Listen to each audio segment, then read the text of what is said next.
Welcome to Library Storytime.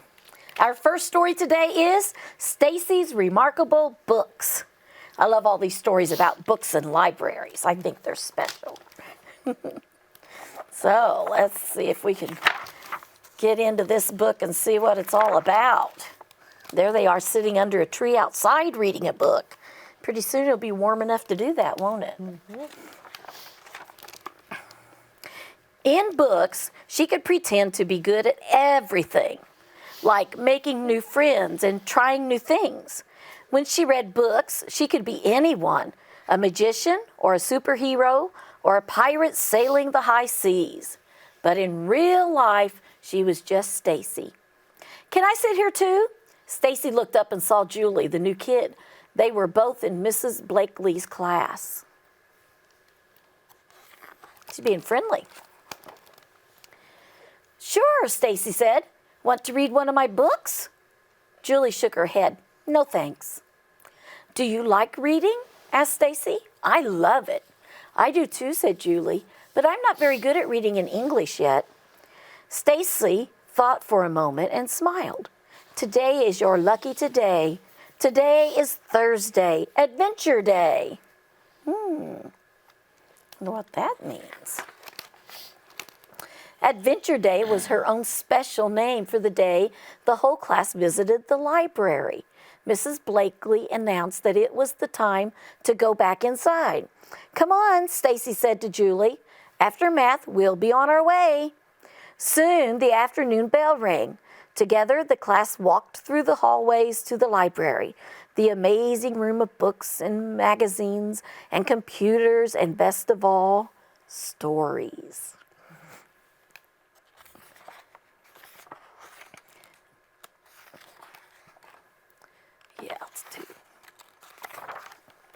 When the class entered the library, Mr. McCormick, the librarian, greeted them with a smile. Then he repeated what he said every Thursday. "Welcome to the Library of Learning. Touch everything. Read anything. Find your new favorite book and be kind." Stacy showed Julie her favorite section of the library. Taking turns, they picked out a stack of books almost as tall as they were and walked carefully to a yellow reading table. They both have lots of books.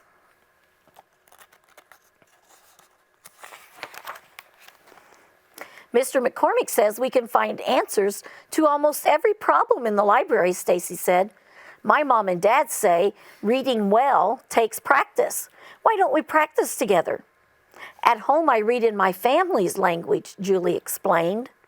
Intrigued, Stacy asked, "What language does your family speak?" "Vietnamese." Julie looked around the rows and rows of books that lined the library walls. "One day, though, I would like to read every story in here. I'd like to tell stories, too." Stacy understood. She had the same dream, to read every book ever written, to tell stupendous stories using extraordinary words. "Maybe if we read together, we can make our dreams come true." Julie grinned. "I'd like that." Good idea.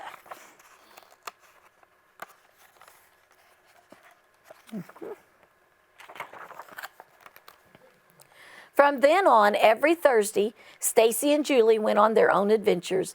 They hunted through the bookshelves to find tales they could read together.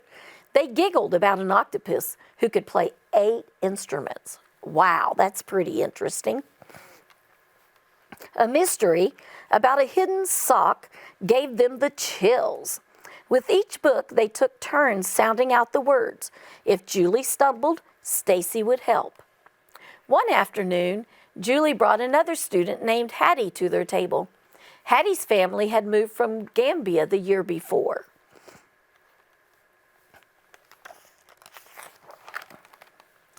"Do you want to read with us? We're starting a reading club," Stacy said.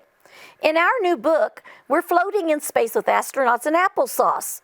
"The story is Hey Qua," said Julie. That means "so cool" in Vietnamese. "Yes, I'd love to be in the club." "Dama Contain," Hattie winked at Julie. That means "I am happy" in Wolof. And I apologize if I'm not saying all these words exactly right. Soon they were adding new readers to their club. They read at recess and at Julie's house, by Hattie's pool, in the park at Sam's birthday party. Sam's family had moved from South Korea years before he was born. He showed everyone the book that Stacy had given him. Gamawoyo, he said to her, thank you. In Sam's new book, the reading club met a turtle who could predict the future. Wow. That would be make-believe, wouldn't it, that a turtle could predict the future? Yeah. With her friends, Stacy learned beautiful words and languages she had never heard before, and she got to know more kids in her class. The reading club got bigger and bigger, and the stories got better and better. When the bell rang one Thursday, Stacy quickly got in line. Jenny, who sat on the other side of the class from Stacy, came over. I'd like to join the reading club. I checked out an awesome book about a dinosaur who learns to dance in the ballet. Jenny was very popular, but Stacy had never talked to her. I haven't read that one yet, Stacy said shyly. Vamos a reír mucho, Jenny exclaimed in Spanish. We're going to laugh a lot.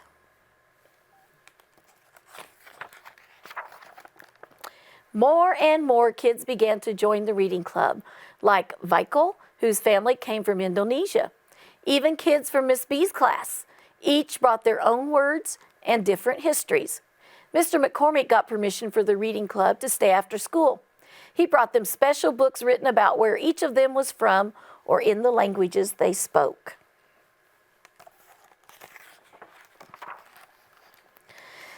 One afternoon at recess, Julie and Stacy finished another terrific story. Want to play kickball, Julie asked. Stacy shook her head. No thanks. Why not? They look like they're having fun. Because I'm not very good at games like that. Maybe if you played more, you could improve, Julie teased her. My friend Stacy told me it helps to practice. She's using the same thing on her, isn't she? When she told her that it helped to practice reading. Stacy stared at the kids running around. Her stomach wobbled, but this time she felt excitement instead of nervousness. If she tried, she could be out on the playground too, spinning in circles and running like a cheetah, laughing and having fun, like her favorite characters in her favorite books. Julie took Stacy's hand. Come on, it will be an adventure. Stacy imagined kicking the ball so high it would reach the sun. Let's go. I think maybe they might have had a whole lot of fun doing that, don't you? Yep. It just takes a while to learn some things, and the practice does help. That's for sure. All right, Miss Lisa. All right, we've got another book called A Truck Full of Ducks. That's a lot of ducks. Be pretty noisy, don't you think? On the inside, we have ducks doing everything. It's pretty crazy. All right. It says, thanks for calling, truck full of ducks. We'll be right there. So this is a delivery service. And it says to deliver one full truck of ducks. Would you guys want to order a truck full of ducks?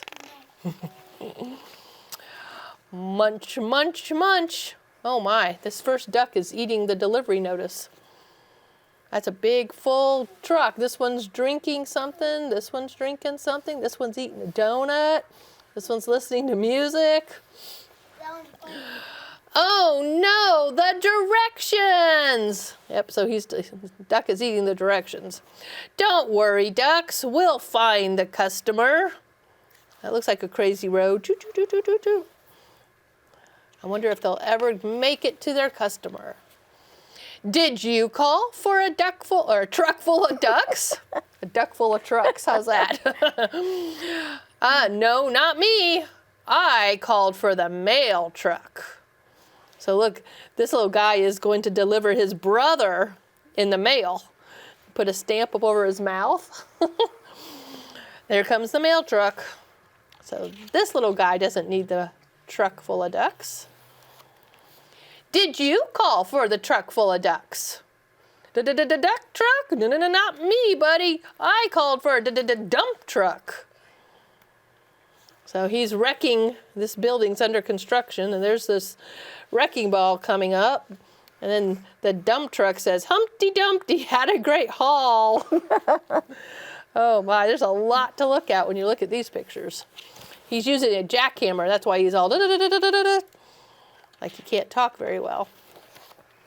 How about you? Did you order a truck full of ducks? No, dude, not us.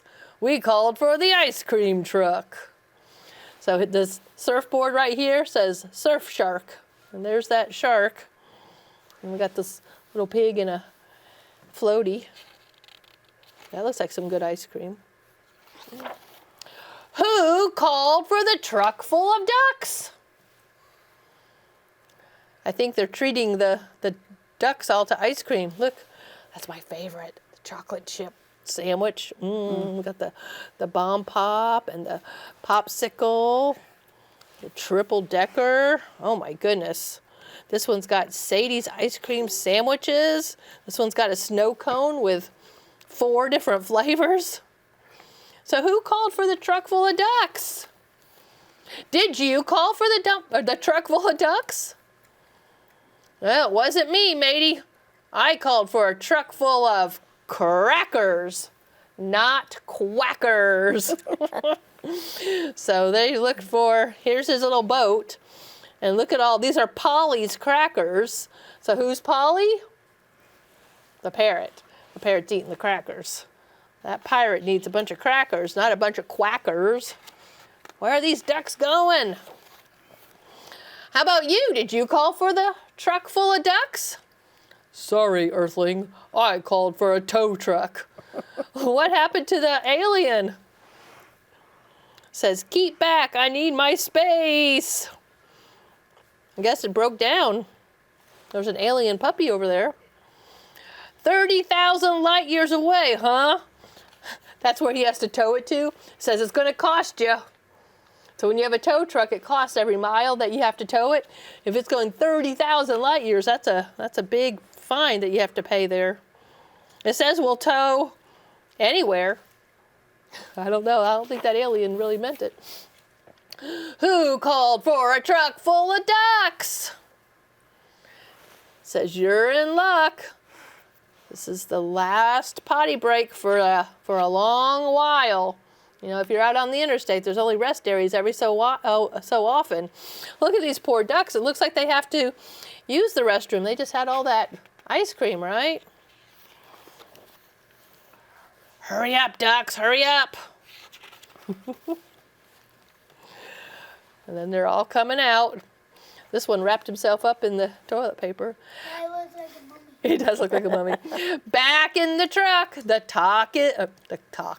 Too many rhyming words in here. The clock is ticking. Look at his clock. He's trying to find the owner of all these ducks. Did you call for a truck full of ducks? This little guy saying, hey, Walter. No more ducks. I called for a duck removal truck. He's trying to get rid of the ducks he already has. Duck removal specialist. Gentle suction. Return to the flock. So look, they're sucking it up in there, and then he goes inside this truck. They're getting rid of the ducks. Did anyone call for a truck full of ducks? Look, he's got his little megaphone. He's trying to find who has it. Did you say truck full of ducks? That was me. Oh, what's going to be in the deep, dark woods that would want ducks? Maybe a pond? Maybe. Let's see. Over here. It says caution, dead end, scary way, no Wi-Fi. Look at the mailbox. H, hungry fox. What does a fox and a duck do? Fight. Do foxes eat ducks? Uh-oh, these poor ducks. I think they know it too. Look at them. They look very afraid. Okay, ducks, out of the trucks. See, I told you not to worry. Are they worried? I think so. Look at him. Perfect timing, my dinner, says that fox.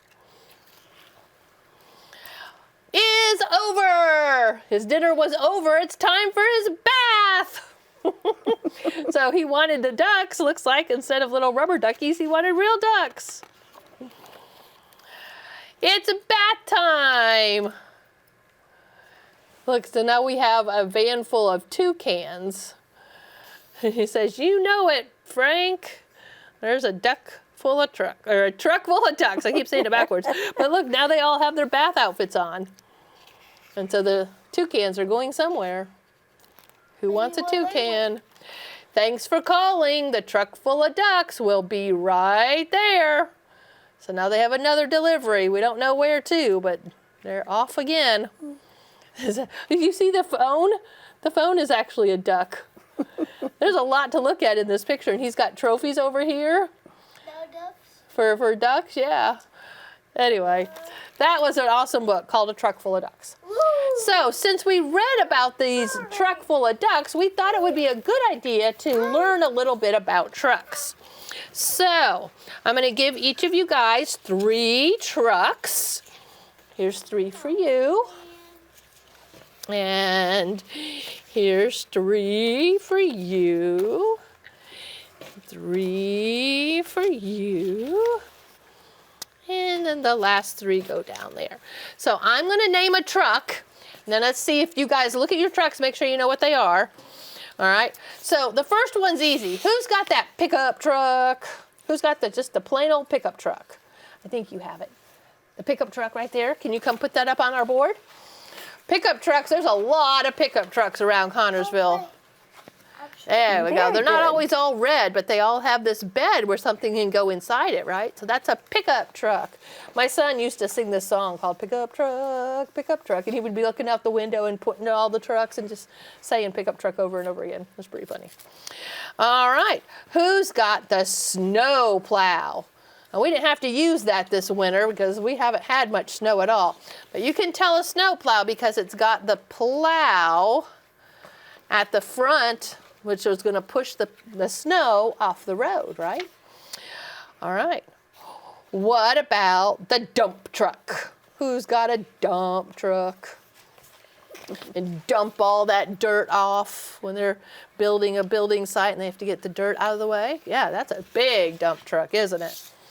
All right, what about the garbage truck? Anybody got garbage? Who's got the garbage truck? Trash truck, garbage truck. There it is. And it's pretty cool because it's usually got a handle that falls down and it picks up the garbage and throws it into the back. So that's a pretty cool truck we might see around town. What about the excavator? What's going to excavate? Is that one the excavator? This one's got this part right here, so that's not our excavator. Where might that one be? Who's got it? Yep, right there. So an excavator is sort of like a bulldozer. Okay, they sort of look very similar, and they're just sort of move that dirt and excavate it out of the way. All right, what about the fire truck? Everybody loves fire trucks, right? We get to go to the fire station and see the fire trucks. I'll put it. You're gonna put it up here by your pickup truck. No. Press it down. I wanted to put it. Okay, go ahead. Just don't fall over the table. Where's it going? Why is it sideways? Oh, must be going up the side of a mountain. Yeah. Well, put it up there right, okay? Put it up here next to one of these other ones. Where are you going to put it? Put it the right way, please. Right there. That's perfect. Right by that snowplow. Okay. Good deal. Let's move that book out of the way. All right. My favorite summer truck is ice cream. Oh, you again. All right. Ice cream truck. They play a little jingle, don't they? And there's usually ice cream, all pictures on it so that you know what you want to get. Okay. What about the cement truck? Also, my son, when he was little, he couldn't say cement, and he would say remet remixer. There's a remet remixer, Mommy. There's the cement truck, and it spins around and mixes that cement up before they pour it out. This thing tips down and outpours the cement. All right, what about just a plain old box truck? Like a truck, this was sort of a box truck that was full of ducks, wasn't it? There it is. Yeah, can you imagine this box being filled with all those ducks taking a trip to the wolf? Yeah. All right, what do we have left? I think we have a crane, a big machine that helps do things on construction sites. There it is. Yeah, we can just move him over just a little so you can see them both. All right, and I think we're missing the tractor. Here in Connersville, we see a lot of tractors. It's an important machine to have, isn't it? Okay. And then what we're missing is the backhoe, right? Yeah, there's our backhoe. It's got that little shovel. It will fit up there. There we go. That digs up the dirt and puts it in the dump truck. So some of these trucks sort of work together, don't they? That's pretty cool. That's a lot of trucks that we can see around town.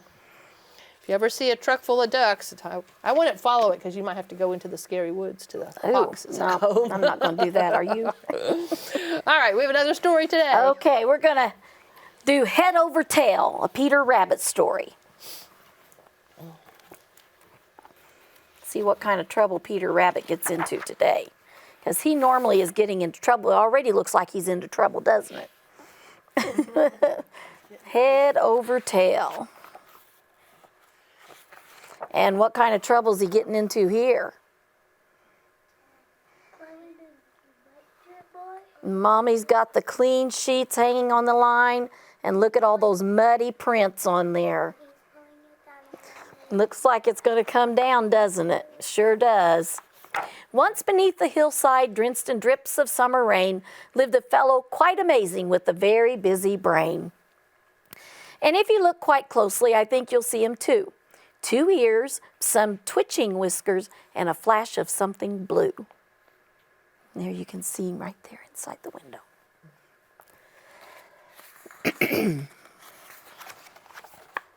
This is Peter Rabbit. He is handsome, young, and smart. He's also rather clever, which is where our story starts. He was sketching in his bedroom in his big inventions book when a voice from in the kitchen shouted, "Children, oh dear." Wonder what comes after oh dear. Look! Mama clutched the linens. Just look at all this splashing. There's muddy little paw prints smudged all over my clean washing.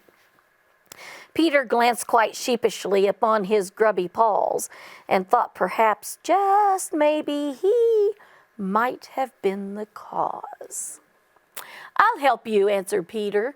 He knew exactly what to do. Clutching at his book, he said, "I'll make them good as new." Wonder what idea he has.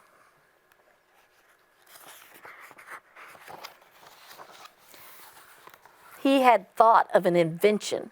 In his eye, a little twinkle. "I'll make a magic washing line to Mrs. Tiggy Wickle. She was a laundry expert who did everything precisely. He was sure she'd do it for him if he asked her very nicely. She'd wash and press it in a flash, much faster than he could, and that would leave more time to play, which in his book was good." Wonder what Mama's going to think about all that. So he called for Squirrel Nurkin, who came running with a grin. When he heard of Peter's plan, he was excited to join in. That's a fancy telephone they have, isn't it? Did you ever try to put one can on one end and one on the other and try to talk to each other like a telephone? You might have to try it sometime, see how it works. Nutkin scampered quickly across the forest floor to tie the line so tightly near Mrs. Tiggywinkle's door. Then Peter looped some ivy around the magic washing line and waited for a signal that would tell him it was time. When Squirrel Nurkin tugged, he'd go up on the count of 3. 1 and 2 and what comes next? 3. Peter leaped and flew out of the tree. He zoomed across the canopy and gathered up some speed. His latest master plan was working very well indeed. That looks like fun, doesn't it? That's one of his inventions to get across the wood. But when he reached the spot where Squirrel Nutkin was now standing, he realized then he hadn't thought about a nice, soft landing. Uh-oh. Mrs. Tiggywinkle, when she opened up her door, was surprised to see a pile of sheets and Peter on the floor. Look at the tangled mess he's in right there. She bundled up the washing and ushered them inside into her cozy kitchen with efficiency and pride. And in 2 slices and 2 cups, the laundry, it was done. Soon Peter could get back to being wild and having fun. Aha. Wonder what's going to happen in this story. I'm kind of curious. He said a gracious thank you and climbed up to the line as Squirrel Nutkin shouted out, "I want to ride this time." But 2 was rather heavy for a comfy journey back. It was built for just 1 Peter. Now what do you think's going to happen? They're going to get stuck in the middle. So the washing line went slack. You were right. They're stuck in the middle. As they zipped along the straining line, they very quickly found their bottoms getting closer to the rising upward ground. As problems go, this one came fast and rapidly got big. They crashed and bashed through leaves and flowers and one quite painful twig. Must have poked them in the bottom. Poor little guy.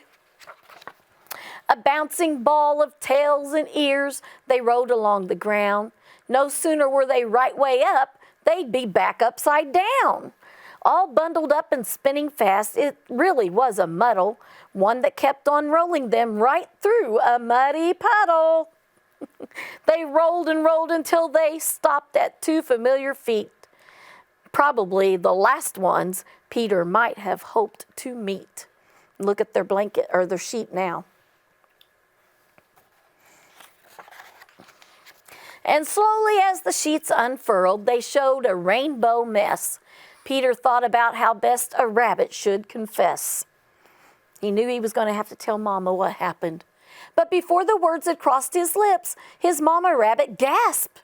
Her eyes were huge, her mouth was wide, her paws were tightly clasped. "Oh, I love them, Peter Rabbit. Brand new sheets for all the beds, such pretty patterned colors where you all will lay your heads." She thought he decorated it. I guess he did in a way. And everyone praised Peter for his very clever thinking as Squirrel Nutkin shook his head, chuckling and winking. But later on that evening, Mama took him to one side to explain a job done carefully would fill him up with pride. Peter thought about her words and stretched up on tiptoes and to say a whispered sorry with a kiss upon her nose. Tomorrow was another day. Who knew what it might bring? Well, certainly a chance to build an even bigger thing. And look at all his diagram. Oh, my. He'd dream of new inventions he could scribble and create. Practicing is, after all, what makes a rabbit great. Yeah, that makes Peter great because he's an inventor. Well, that's all for our story time today. We're going to have to say goodbye.